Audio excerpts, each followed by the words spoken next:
I've got something very special for you today. I told you last time I would. And so, behold, Dr. David Holzmer is with us today. David is someone I've been following for the past couple years. Absolutely brilliant mind who does brilliant work with organizations and companies. He's a leadership strategist, management consultant, and writer who has actually been recently published in some pretty notable publications. So, of course, myself being a writer and a lot of you being writers as well, I got some tidbits from him on writing, leadership, trusting the process, this intuitive nature, and pulling together the uncommon threads to make something worth seeing, reading, and hearing about. And David is absolutely phenomenal at this. So I'm going to go ahead and give you my friend, Dr. David Holzmer. This is Uncommon Anomaly with James Crawford. Grow your mind. My career has actually been this very sort of highly designed journey towards learning and understanding and sensing the intuitive movement of groups and organizations as they engage in a process of transformation of themselves, their members, and impacting transformation on the world around them. So how do you guide that process? So if you have this ability to sense it, your role is also to help guide it, and I would assume help leaders begin that process of sensing it as well. What steps do you take, or what do? You go into and you speak with the leaders.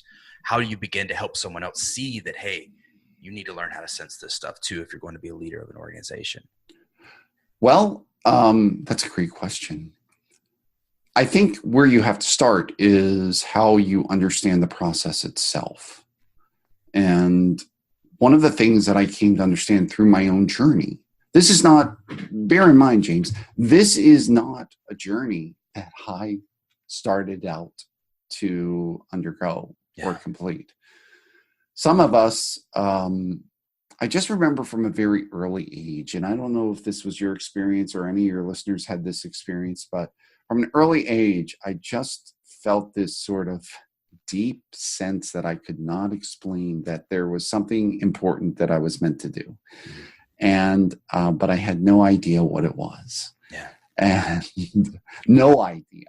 And so you began like taking actions, and you got in theater and you went into social work and all these things that just nothing quite fit. Or it would fit for a time, right? I would imagine. Thank you. That's more accurate. Yes. Yeah. It would fit for a time. And see, I was raised in a time, I was coming out, my parents were both, my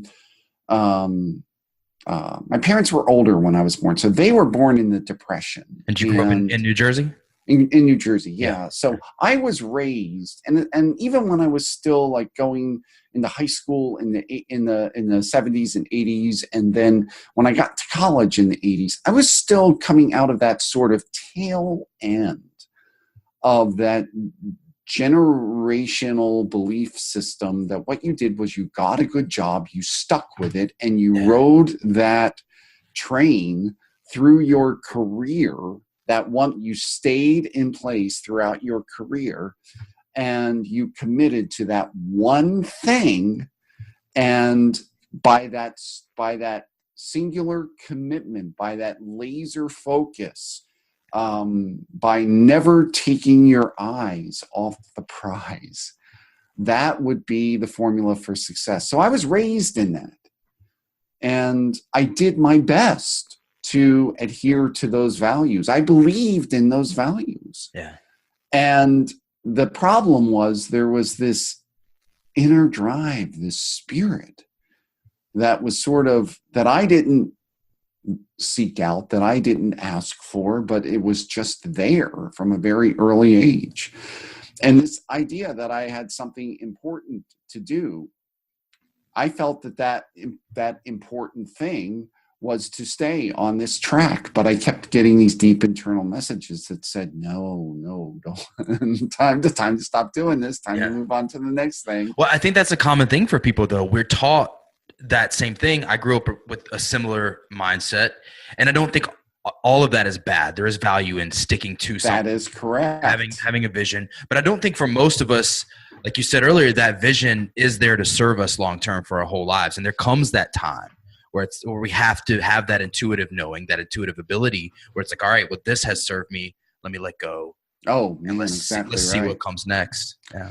Exactly right. So you asked me a few minutes ago, where did I see that? How do I talk to companies about that? How do I talk to when I'm coaching? Like if I'm working on a company level doing consulting, or I'm working one-on-one level coaching with a CEO or a leader, how do I help them make that thing happen? And the truth of the matter is, what I've learned through my own journey and through working with a lot of people on this is that you can't make it happen because it's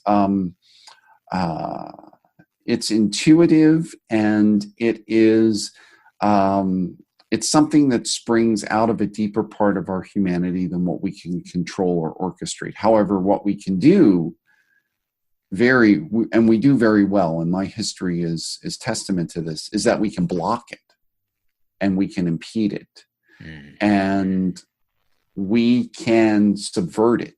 And much of what we do blocks and impedes it. Yeah. Right. So a lot of what I do when I work with an organization is looking at their belief systems and beliefs. And on a very practical level, if you want to know an organization's belief systems, look at their policy and procedure manual. Look at things like their mission statement. It's right there in front of you. It's right there in front of you. And in addition, look at how their daily practices, because sometimes I've worked with organizations that have phenomenal mission statements, that have phenomenal value statements. But they don't live up to it. But they don't live up to them. Yeah. And finding those spots, those places, those challenges that cause them to continually subvert their own best intentions. And chances are, when you do that, when you see those places, what you're finding is they have a logic that that's driven by their aspirations, but that logic starts to break down in the face of certain challenges because they don't know how to make sense of those challenges in a way that would support their greater aspirations. So they end up undercutting themselves and not realizing, compromising. And when you see that as the only way, over time, what you realize is people start to develop a certain type of cynicism based on the notion like, well, it's great to aspire to this, that, or the other thing. But the reality is that you've got to do X, Y, and Z if you want to survive. Right. And what I help people do is start to, this is interesting because I have a grounding in both internal process and practical business realities. I have it from an educational perspective, and I also have it from my personal perspective because I was a manager. I was an administrator for years. So I understand the need to balance regulatory demands and fiscal demands. I understand because I've lived those. How important do you think that is, having it's critical been in that position? And did you, or maybe even a better thing, for you, did you ever find yourself doing that? Find yourself undercutting yourself in that leadership position and look at yourself and come to an awareness like, hey, this is not serving me. Did you ever find yourself doing stuff like that? Constantly. Yeah. Constantly. And feeling like I was betraying myself and feeling that I was betraying myself and betraying the people that I was supervising, the people that were trusting me to lead them, and being sick about it.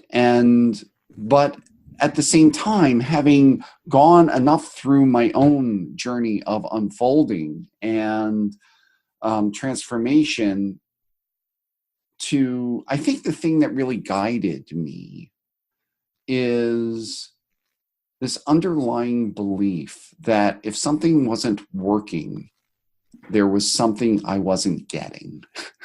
There's something I'm missing here. What is it? There's something, what am I missing here? What am I missing? And sometimes that fulfilling that answer, what am I missing here? Sometimes that took, a lot of contemplation. Sometimes it took years. But I found that notion, there's something I'm missing here, which is really it's a very atypical success formula, an uncommon anomaly when it comes to success. What I found is that has served me more than anything else. And one of the things that I found, you asked me, what do I do when I go into a company? Yeah. One of the things I look at and I talk to people is that I try to find the places where they are rooted in certainty, where where that certainty is actually hurting them. Does that make sense? Yeah, absolutely. No, it's that they're making the unconscious assumptions. They're making unconscious assumptions. Yeah. So you said earlier, you were talking about this paradigm shift. Yeah. Where we moved from the industrial age. You grew up kind of on the tail end of that. And I find it interesting that you said that you were growing up in the 70s and 80s, kind of on the tail end of that. I felt like I was growing up on the tail end of that. I grew up in the 90s and the 2000s. So it was like almost like, I wonder if it was a regional thing. Okay. You grew up in the South, you grew up in the North. But maybe for people that aren't really familiar with it, could be. What is the big shift? What is the shift from the old paradigm to the new one? If you could go in deeper as you see it, what is that big shift that's happening? On the deepest fun, I'll go right for, on a practical level, of course. I think it's a difference between, on a practical level, between top-down industry and bottom-up industry. And what I mean by that is the industrial era is very much a top-down paradigm where the knowledge, the resources, the capital are all intended to be accumulated at the top and flow down through the system. So there's an underlying hierarchy to that. And there's an underlying what's assumed to be unity through that. Organizations in the industrial age were successful because they would master the one right or the one best way of doing something. Like Ford Motor Company, for the longest time, dominated the auto industry because they developed the conveyor, the factory floor system, conveyor belt system, and the assembly line. Assembly line system, thank you. And they perfected the one best way of building, designing, and distributing automobiles. And any person who operated within that system, whether they were a car designer or on the factory floor or in a dealer showroom, their success was directly dependent upon following certain core assumptions or core principles that came from the top and were sent downward. So there was a reverence for hierarchical knowledge, and there was a real understanding that obedience and conformity were assets. Let's contrast that with with what happened when, quite frankly, we're still sort of defining who and where we are, but let's call it the networked age, where we are today in this sort of network, interconnected, interwoven age. What it did was it took that top-down structure and it flipped it entirely on its head. So now we live in a bottom-up structure. And the best example I can make of that is when you go back to the late 70s and 80s, which is where it really first got its genesis was in Apple Computer, which started in in kids tinkering around in a garage. Right. And that, obviously Apple now, which is ironically become the first $1 trillion company, or is soon to be the first $1 trillion company.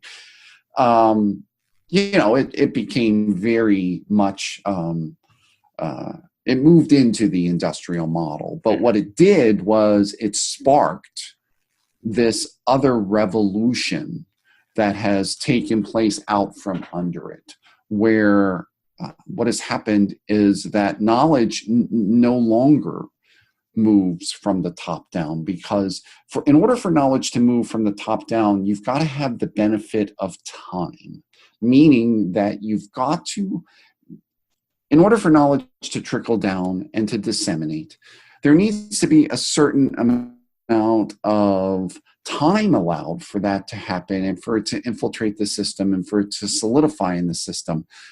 Once you moved into the networked age, things just started moving too darn fast. Mm-hmm. And in order to remain competitive, you needed to be agile. You needed to be able to move, and you needed to, in order to make changes very quickly and adapt very quickly. And not only that, another thing happened especially when, people like you and I started carrying around our cell phones all the time. Suddenly, the average person started having access to knowledge and networks that were only reserved for the elite few just a generation or two ago, which meant that the average worker had the capacity to access knowledge and insight that maybe even the CEO didn't have. Yeah. And so what happened was that really turned the whole power structure upside down. And what we have found is today the companies that are the most successful are the ones that can leverage that bottom up. And it happened fast. It happened so fast. Really fast. Yeah. It happened. Like so fast that it's like these leaders, they had a great deal of their career, ego, and time invested being the arbiter of knowledge, being the sole gatekeeper of that knowledge. And now it's flipped upside down. So in this new model, how important is it to have a singular leader?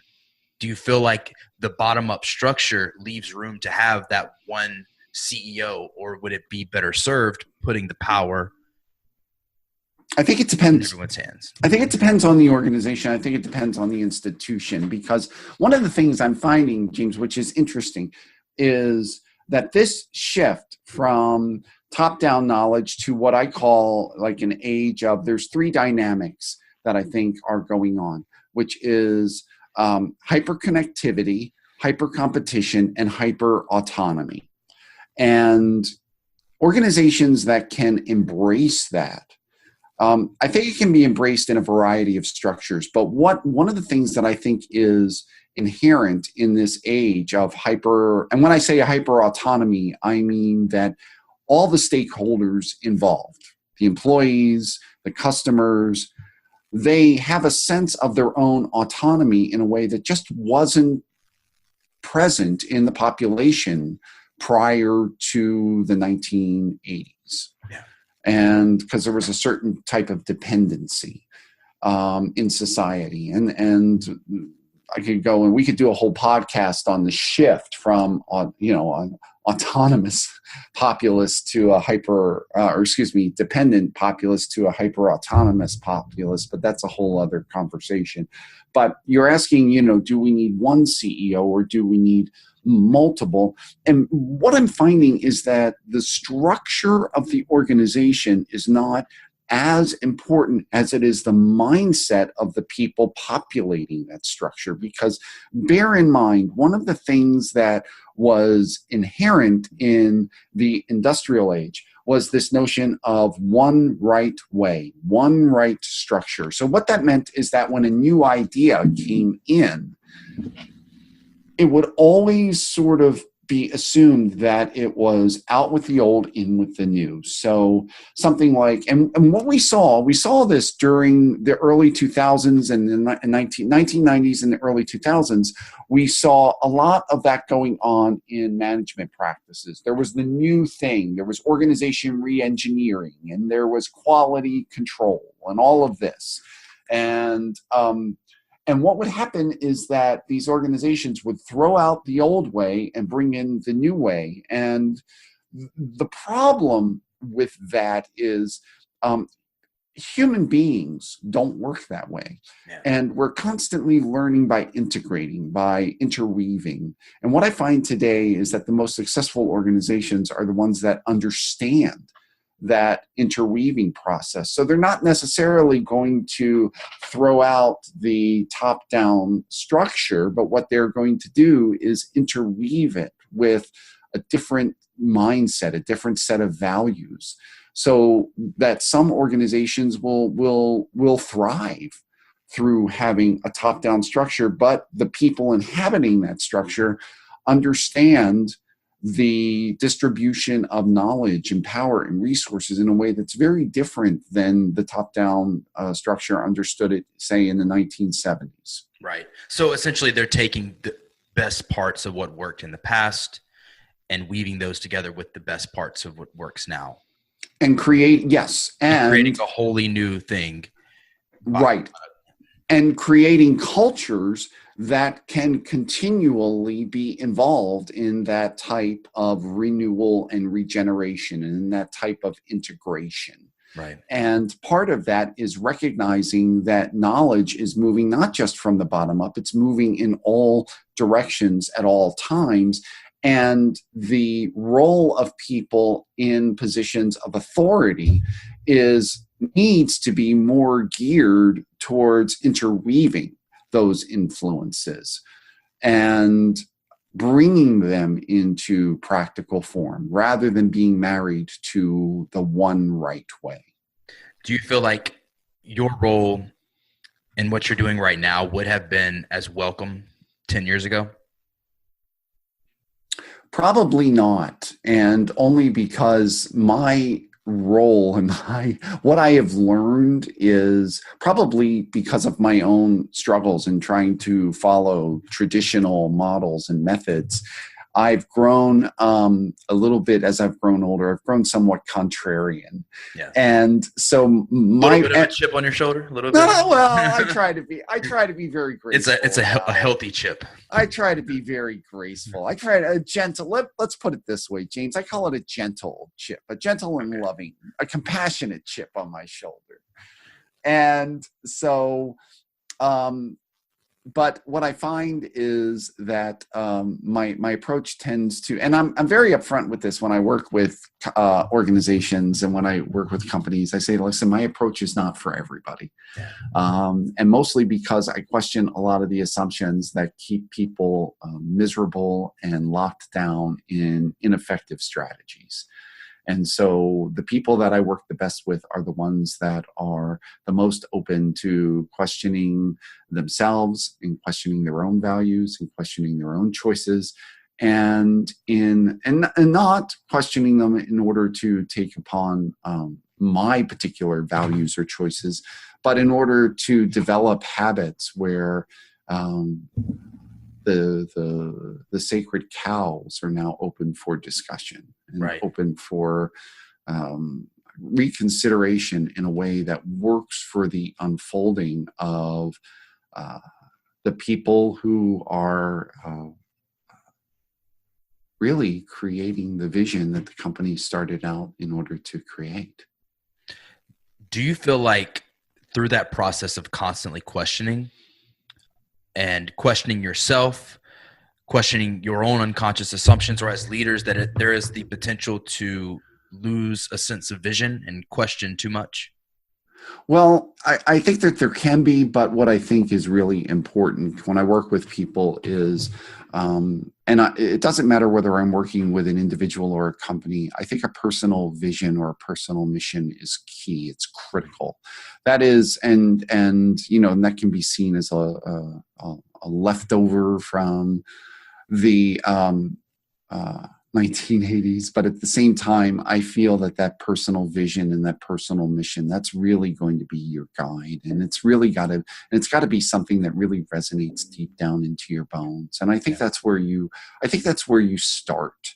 And I think that's where everything emerges from. So I think there needs to, whether it's an individual or it's a company, you need to step back and you need to be doing a gut check on yourself, saying, hey, where am I with this? Did this shift? Because one of the things that I realized when we started our conversation today, one of the things I said was when I stepped back and I looked at my journey just through, getting these separate degrees from theater to nonprofit leadership to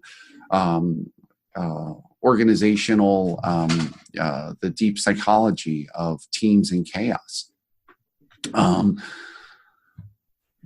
Why I kept asking myself, why did it seem like my vision kept shifting? And something in my gut just said, no, it didn't keep shifting. It kept deepening. And that was something that I really had to kind of settle in with myself. And I think that's the journey of leadership as well, is taking that, and this is what I talk to leaders about, is taking that courageous journey of self-exploration and trusting that the vision for the company lives within you, lives within your heart, hopefully does, for a good CEO, for a good leader, for a good entrepreneur, for an entrepreneur who really wants to be fulfilled and satisfied and expanded by their journey. It lives within them. And tuning into that, I think that is, and being able to live in integrity with that, I think that's key. See, one of the things that excites me about today in business is that I think we're going through a radical shift in society. And I think the shift that we're going through is as radical or profound as what you saw in the Greek Golden Age and what you saw during the Renaissance and what you saw in the industrial era. And I think what's happening now is and the thing that was key to all of those historical shifts was it redefined what it meant for the average person to be a human being. It redefined how the average person answered the question, who am I and what is my life about? Before the Greek Golden Age, people answered that question very differently than they did after the Golden Age. And after the Renaissance, the same thing. And after the Industrial Age, the same thing. And I believe that 20 or 30 years from now, when we sort of settle down and solidify through this intensely liminal period we're going through, we're going to find that how guys like you and I answer that question is very different than how you and I answered that question when we were in our 20s and what it meant. What do you see people answering that question as at that point? I think we're going to be moving from a very sort of linear, self-directed expression of what it means to be a human being towards a more collaborative, community-oriented expression and towards an expression that is much, and this is going to seem ironic given our present political environment, but it's going to be a much more diverse expression of what it means to be an individual. And I think actually it makes perfect sense to me why we are so polarized politically right now, because we're in this state of tremendous transition where especially in our country, what it means to be an American, which used to have this very sort of homogenous expression tied to it.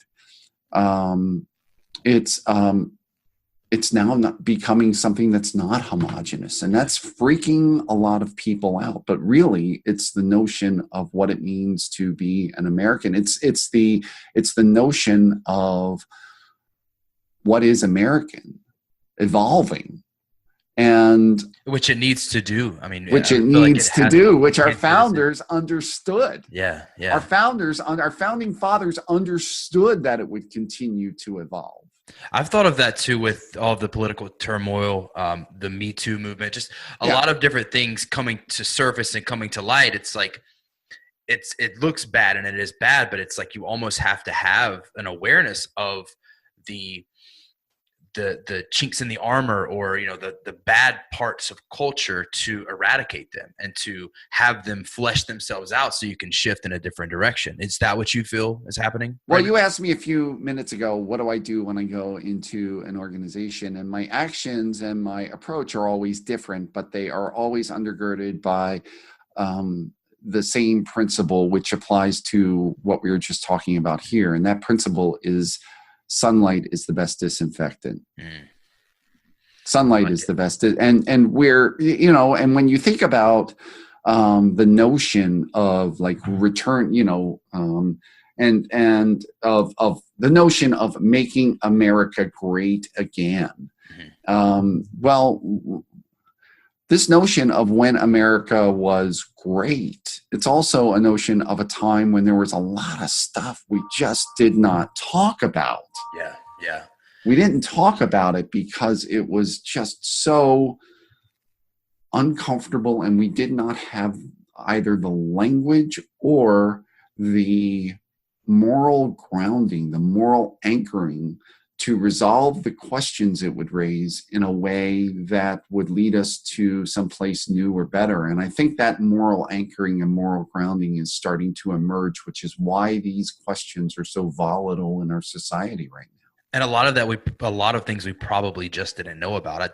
I think about, one of the things you shared with me a while back was the study that had been done that showed that violence, that homicides, all of these different things were actually nowhere near as prevalent as they were 50 to 100 years ago. That's right. But if you were to ask the average person, they would tell you that the world is going to hell. The world's going to hell. It's more violent. It's more dangerous than it ever was. And the reality is, especially if you, I'm trying to think of the author who, I know the name of the book, The Better Angels of Our Nature, but I can't remember the author's name. It'll come to me in a moment. But if you look at during the medieval era, the likelihood of dying through violent ends was 15% of the general population died. Through some form of violence. Versus today, it's like 0.1%. The figure is, forgive me for not knowing, I should know the figure exactly because it's such an important figure, but it is far, far less than it used to be. And if we look at trends in violence and violent deaths just over the last 20 or 30 years, the decrease is continuing. And that's also one of those issues where if you bring it up to someone who holds a belief that the world is going to hell, that actually generates an emotional reaction. So it's almost as if what you were saying a moment ago about the reasons we didn't discuss certain things 50 to 100 years ago was because we didn't have the moral grounding for it, perhaps not to create an emotional reaction. It's like we like to think we've evolved past that. Yes. But I don't think we really have. And so now we are having these discussions and we're having this butting of heads between people with different ideologies. Right. And it's going to be interesting to see what fleshes out from. And I think we'll always have some element of society, but if we get enough, just how at one point it was okay for women not to be able to vote, or it was okay for blacks to not be able to vote, and all of these different things. That is something that we have to get out in front now so that we can say, hey, that's not okay. Racism is not okay. Misogyny is not okay. Right. And begin to build anew from a new foundation. Right. I mean, and you look at how societies evolve and societies change. I mean, 150 years ago, these same debates about the same debates that they were having about the sexual abuse of women in the workplace. Similar debates were happening about the ownership of slaves. And I mean, while there's always going to be a certain fringe element that will say, well, things were better then. And but for the average person, that idea is abhorrent now. Yeah.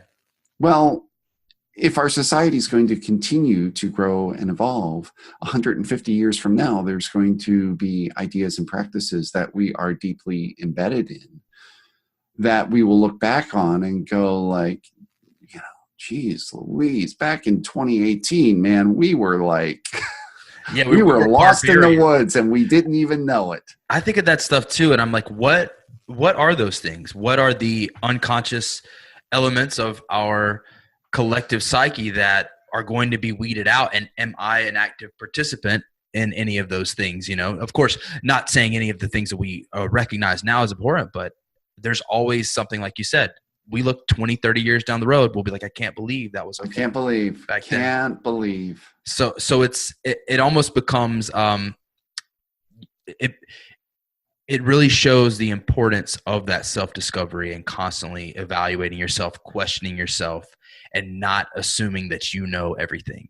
That's exactly right. And what we're finding is that the organizations and the leaders that are willing to do that, they're the ones that are going to continue to resonate in society and be more influential and be more successful. And because there is this collective unfolding that's happening on a broader basis and on an individual basis, and people are attracted to that. People want to resonate with that. Yeah. Who would you not necessarily idolize, but who would you say is a model as a leader for that type of bold leadership? In terms of a company, I don't have a particular list of this company or that company, but there are things that I look and I see, and one of the things that I talk a lot about is, and it's something that I actually found when I was doing my doctoral research as well, was the importance of this notion of psychological safety.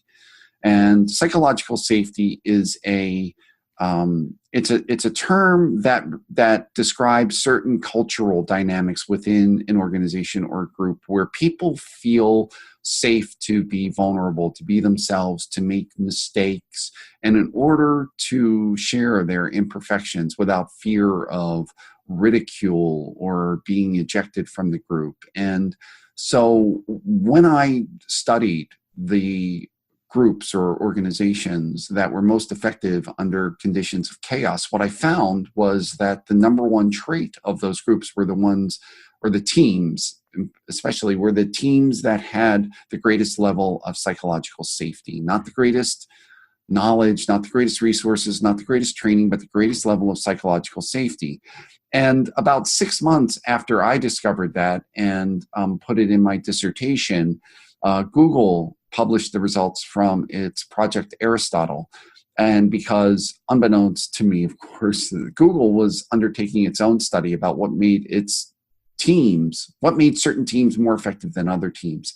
And interestingly, Google found exactly the same thing that I found, was that the teams that were most effective were the ones with the highest level of psychological safety. So I would think that, and Google's such a big company, I would not say, point to everything about Google and say, well, this is the exemplar. Right. But I think that they're finding that psychological safety is a critical component for organizational success. It's a valuable finding, and I think it's something that all companies need to be looking at. How would you differentiate psychological safety in an environment where everyone feels like they can say how they feel comfortable expressing their opinions, and a workplace that has become run amok with negativity and the bad apple in the bunch? How would you differentiate the two? And if you were to go into an organization and say, okay, we want the psychological safety, where your opinions are valued, but you're polluting the environment with that particular line of thinking. How do you? Right. What I find typically is that when there's that kind of pollution, it's because there are other conversations that aren't happening. Those organizations, because when that happens, the organization is out of balance. Okay, that signals to me an organization that's out of balance.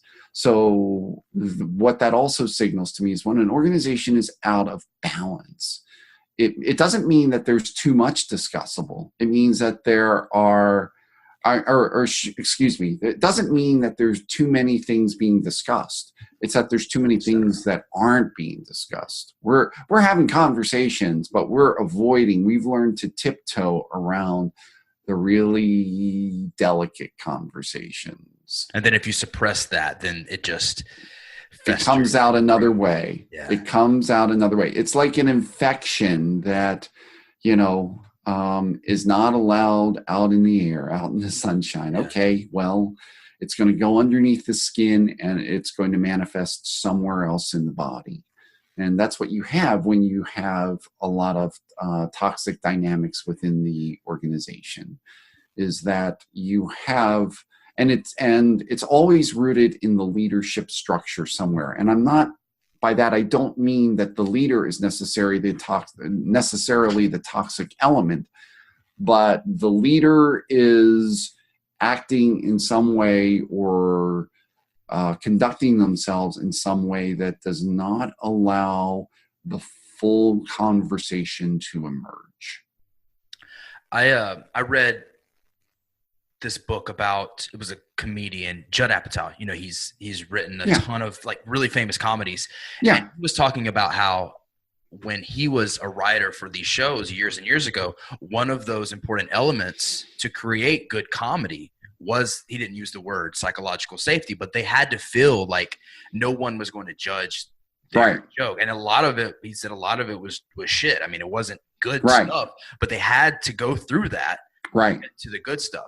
Do you feel like there was that element in theater that plays into that for you, or just in your personal life, or where did you really start to see the importance of that?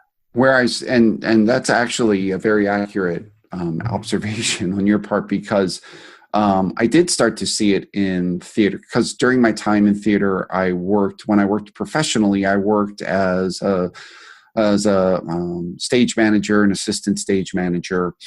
And what I found was that the productions that were most successful, that were most invigorating, were the ones where the director was the most confident in their own skills and abilities, and so they weren't afraid to engage the actors and the designers in ongoing dialogue about defining what the production was. And when you think about it, that sort of approach is very similar to what you see in a good organization versus a toxic organization, where on the one hand there's an openness to discussion and inviting collaborative decision making, versus this sort of very authoritarian lockstep version of how we do it around here in the one right way. It's almost as if they're attempts to guard their power and to display that power really shows they don't feel confident in their own power. Right. And they're also relying on a very old, outdated model of power, which is, again, we're back to the hierarchical top-down model, which says that knowledge equals power. So my knowledge is my power. And that's these days it's quite the opposite, because knowledge is everywhere. Power is the ability to facilitate the interweaving and the interflow of a diverse array of knowledge forms and expressions. Do you feel like there will be a time when what you do isn't needed, that we'll reach a place where all organizations, and we live in this utopian ideal of a society where all leaders would be, maybe, but then sorry. I was going to say, maybe a better question is, what's blocking us from getting there? What's blocking us? Now, obviously, human nature will always be, I think we'll have these seedier parts, like we were saying earlier, but what's blocking us right now from that shift happening, or do we just need to let it play out and see what happens? I think, and I think there are some people who can answer that question and say, like, here's the barrier. I mean, my orientation, my mindset tends to be, it's not that I'm not open or willing to acknowledge what those barriers are. But I also believe in the process, and I believe in the struggle, and I believe in the sort of the wisdom of the journey. So I really believe that, yeah, there are, I'm sure there are things blocking us, but just know, like in my own history, these things take time to unfold, and it's not like it's not like an easy bake oven where like boom, boom, boom, add the eggs, add the water, add the oil, boom, there's your cake. And it's a process of unfolding, of shifting consciousness, of shifting awareness, of working through individual fears. And it's almost like we have to reach a homeostasis. We have to reach a homeostasis, but what will happen is I think we're constantly moving forward. I think we're constantly evolving. I think we're constantly reaching for kind of a higher expression of who we are and how we are with each other. And I think we can, for all the trouble and all the issues that are present in organizations today, I think we see the seeds of that. That's what's happening, of this new thing emerging. And that's why I'm really excited about the company and the people, the companies and the people that I'm working with, because I see that happening every day, and I see people reaching for that every day. And I think it's an exciting process to be a part of. Yeah, it's definitely an exciting time. I want to switch gears for a second, though, and I want to talk about your writing. Sure. You've been I know you've had a blog for a couple of years. I don't know how long you've had it, but since you and I have connected a couple of years ago, how long have you been a writer, and how long is that something you've done your whole life? It is something I've done my whole life, and it's really been accelerating, of course, the last few years. It's really been accelerating the last couple months, actually, because I've been publishing more and writing more, and really kind of finding a voice in my writing that is a little bit more, because I was in academia for so long. It took me 10 years to complete my PhD, which is just like mind-boggling. So I was sort of steeped in academia for so long. And what I knew as soon as I finished my PhD, that I did not want to write for academia anymore. I wanted to write I wanted to write for the people at large. And so shifting out of that sort of academic writing head to a more popular writing head was a tougher transition than I envisioned. But I'm coming out the other side of it now, so I'm writing a lot more, and I'm writing in a number of different venues, and really enjoying the process a whole lot more. How important is that process to fleshing out your own ideas? Critical. Yeah.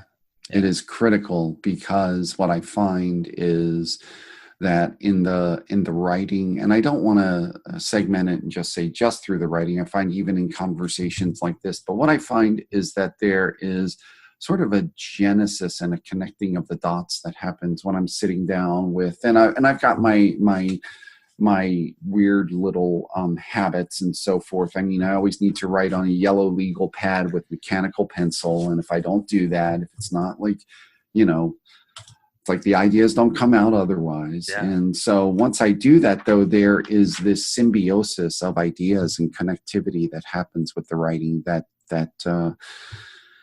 it's just really exciting these days, especially because more and more people are resonating with my writing. And so it's nice to be building a little bit of an audience there. And it helps open up more thinking on my part, and helps that sort of dialogue continue on. Yeah, I think that's important. And number one, I mean, it's been really cool to watch you over these past couple of years gain traction. Is well deserved. But like, I think also having an audience is very valuable in the sense of listening to them and putting something out, and then seeing how it resonates, and seeing where you were wrong or where you were right. Exactly. Like that's been a very powerful thing. Have you ever read this book right here, The War of Art? Yeah. Pressfield.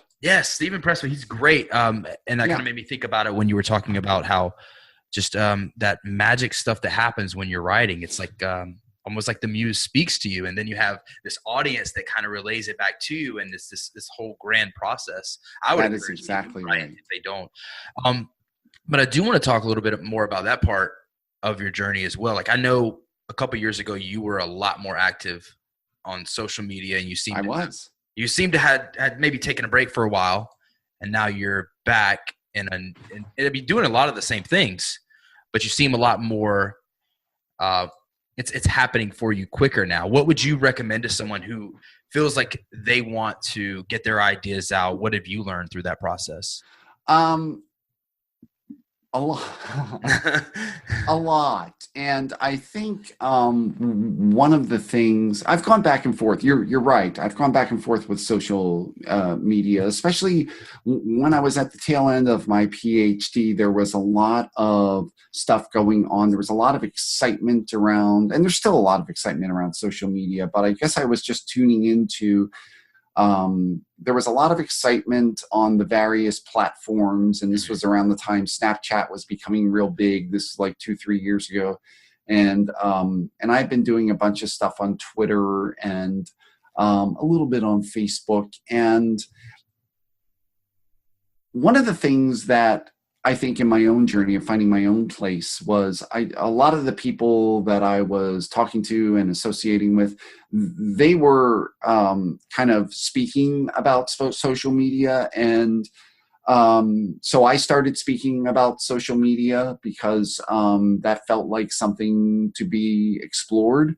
Yeah. And so I started speaking and writing about it and started doing more about it. And what I found over time was, even though people were resonating with that writing, there was something that just didn't connect within me. Yeah. And so I sort of pulled back and did a kind of a period of self-evaluation, self-reflection. And I realized that there are a lot of really good people out there writing and talking and advocating for social media. I'm just thinking of Brian Fanzo is like one of the great ones, and somebody like Gary Vee has a lot to say there too. I'm not one of those people. Well, you're better served doing what you're doing now. Yeah, it's just not my, it's not my mojo. Well, I think that's important. That shows your approach is the right approach. That all this stuff that you've been saying throughout the podcast, knowing when to pivot, knowing how to listen to yourself, because I feel like I did the same thing. I do help people with social media, but a lot of what I talk about, this is what I enjoy doing, just having conversations, exposing people to new modes of thought. Like, that's really what connects with me. So I had a similar thing where I was like, you know what? There are way better people at this than me. Let me take a step back and do what is my bread and butter, what I'm really good at, and then push forward with that. I think that really has been the lesson for me more than anything, that knowing how to listen to yourself, self-discovery, and just going as deep as you can there. That's exactly right. Lesson. Yeah. That's exactly right. And so it's that constant. And again, one of the things that I've really learned is there are some things that I've learned, I guess, through that process. One is to, and this is where the contrarian part comes in. It's like, beware of laser focus and linear process. I mean, I'm not saying don't have a laser focus and don't take advantage of some linear processes, but that's don't not hold the answer. don't hold on to them as sacred, and beware of quick answers and beware of holding on to things for too long. Because it got to the point where I was trying to push this, like, David is social media guy, and it felt pushy to me. It did not feel like, I felt like I was pushing. I felt like there's no wind building up behind me. Whereas when I started really focusing, but I'm grateful for that time, because what it did for me was it helped me to recognize that my real focus and my real gift is focusing on the behavior, the emotions, and the relationships between people who are engaging in those processes, who are using social media to grow themselves, their lives, and their business. And what's that human journey like for them. Yeah. And what I found was that there was a real hunger in other people to hear and learn and relate about that. And that's something that seems sort of self-generative within me. Yeah. Like you have that wind at your back, but you're also being pulled toward it. You don't have to. Exactly right. Yeah. Exactly right. It's a lot easier. Yeah. I think that's the thing we're all seeking. I think we're all looking for that thing in life where we're like right in that sweet spot, being pulled along, we're being pushed. And it seems like it took you 50 something years to do it. 50, almost next month, 55 years. Oh, that's awesome though. That's awesome. I feel like that's the journey here. Before we end it, is there anything that you want to leave the listeners with, and how can they connect with you if they want to? Well, first I want to thank you for this opportunity to thank you. Share with you and connect. I always enjoy our conversations, but this, the fact that this might reach out and touch some other people makes it even more special. The place to, I'll keep it simple. The best place to reach me is davidholzmer.com. That's my website. And there's a bunch of material there. There are a bunch of videos and articles and all kinds of stuff. And when you're there, just sign up for my mailing list, because I'm always doing something new and interesting, especially these days. And I like to keep people informed, and the mailing list is the way to stay on top of that. Awesome. Well, I'll put it in the show notes too. Thank you, David. You're an inspiration as always. I've really enjoyed paying attention to what you're doing over the past 2 years. And thank you for doing 2 of the podcasts now. We'll have to do it again. Okay. Thanks a lot, buddy. Catch you later. All right. And there you have it. I hope you enjoyed it. If you listened this far, you clearly enjoyed it. I want you to know I got more coming. I'm working on some projects, doing some speaking around the Southeast, and working with Amazon on a couple Alexa projects related to Uncommon Anomaly. So right now, be sure you go, if you have an Alexa, we'll be on Google Home soon, but go to your Alexa, activate the daily Anomaly. If you like Uncommon Anomaly, you'll like that. And just if you dig what I'm doing, be sure to tell people about it. Thank you for listening.